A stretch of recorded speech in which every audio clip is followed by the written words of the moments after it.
Hello friends, welcome to RSK-Code tutorial. In this series, we're gonna learn about JUnit 4, JUnit 5.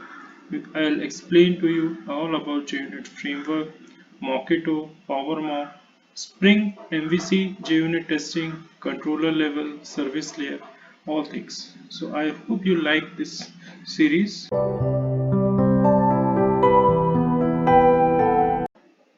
In first, we are gonna learn about JUnit framework in Java.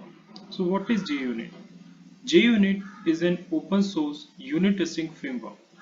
It is useful Java developers to write and run repeatable tests.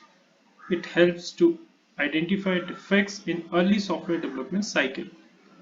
JUnit is a must for developers to write unit test cases for the functionality or chunk of code they have written in an application.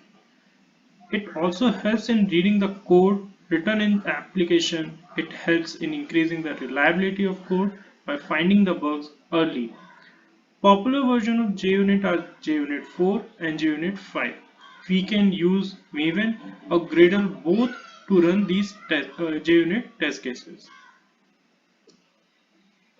Thank you for watching this series. Hope you like this.